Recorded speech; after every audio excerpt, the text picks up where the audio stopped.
Craig, congratulations. Was it a tough decision? Yeah, it was, Michael. It took a while to get there. There's a few things that sort of, I suppose, stalled the decision. But it took me a little while to make it, obviously. But I think I turned a bit of a corner. I had a bit of a chat to Joey Johns, actually. Andrew rang me up a couple of weeks ago, and he made a couple of points, and they seemed to make a bit of sense to me. So that sort of probably swung me the way I decided to go. Can you tell us what those points were? I'll just leave that between me and Joey. But yeah, like I say, it was really, like I say, it just sort of clicked something in my head, I suppose, and with the decision, and but like I say, it was appreciate him bringing me up now, and like I say, I think that was the main thing that turned me. You've spoken pretty openly about the desire, I guess, for want of a better word, to step away full time. How close were you to retirement?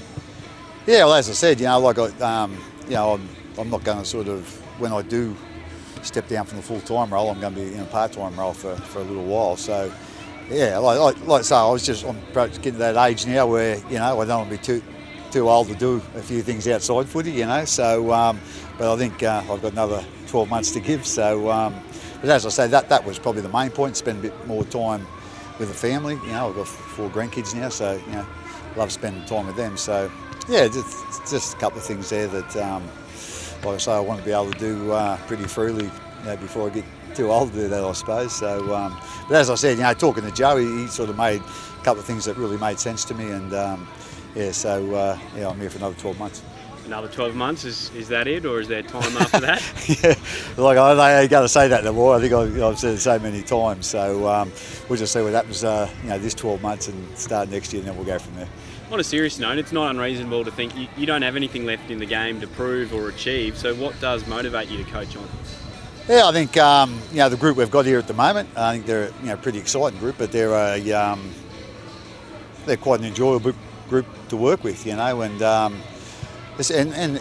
staff off the field as well. They're really good guys, and I know our coaches, how hard they work, and it's a real pleasure working with them, and obviously the rest of the footy staff, and also the admin, I suppose. But at the end of the day, the players make it enjoyable, to be quite honest, and like I say, I find this group really enjoyable to coach and hang around with, I suppose. The new challenge of group next year, missing some key players, those 4 guys that are going, Brandon Smith, Felice, the Bromwich brothers, that an extra incentive for you to hang around? If I just went on that decision, I'd be going. It's going to take a little bit of building. Next year, obviously, I thought this year again it was going to be reasonably tough. Losing Dalo and Josh and Nico. They were 3 real good players. For us, and with all due respect, a couple of them, big influences on the team off the field as well. So we've seemed to have navigated that changeover reasonably well.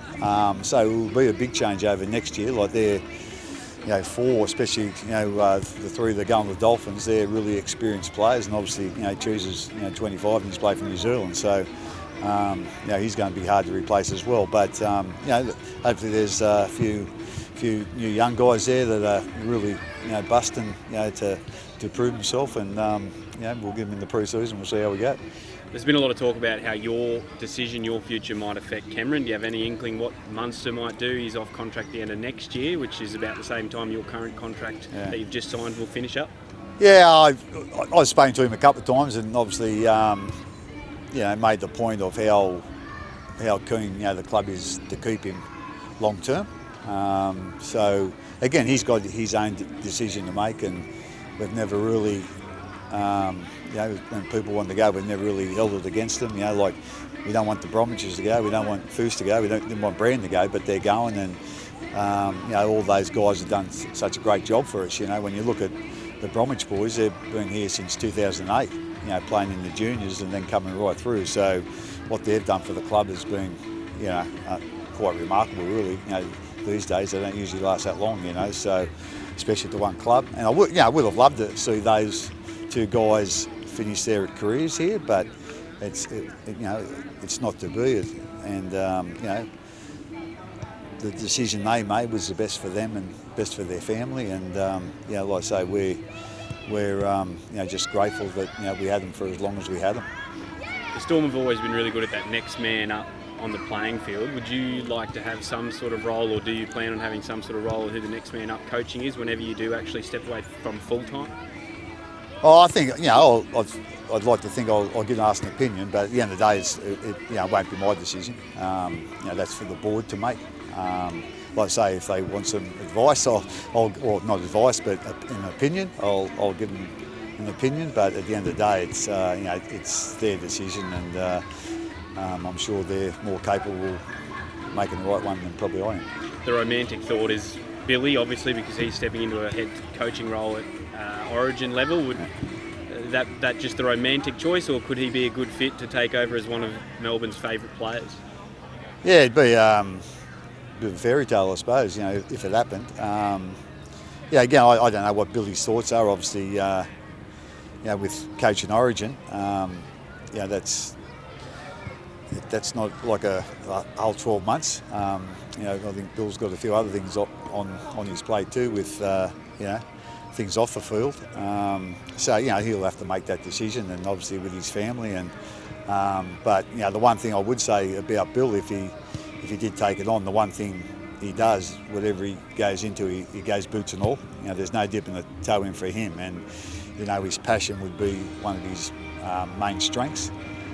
He's obviously got good footy knowledge as well, and he communicates well as well. So he's got a lot of traits there, I reckon, to make a success of the job. But whether he wants to do that, only he can make that decision at the appropriate time.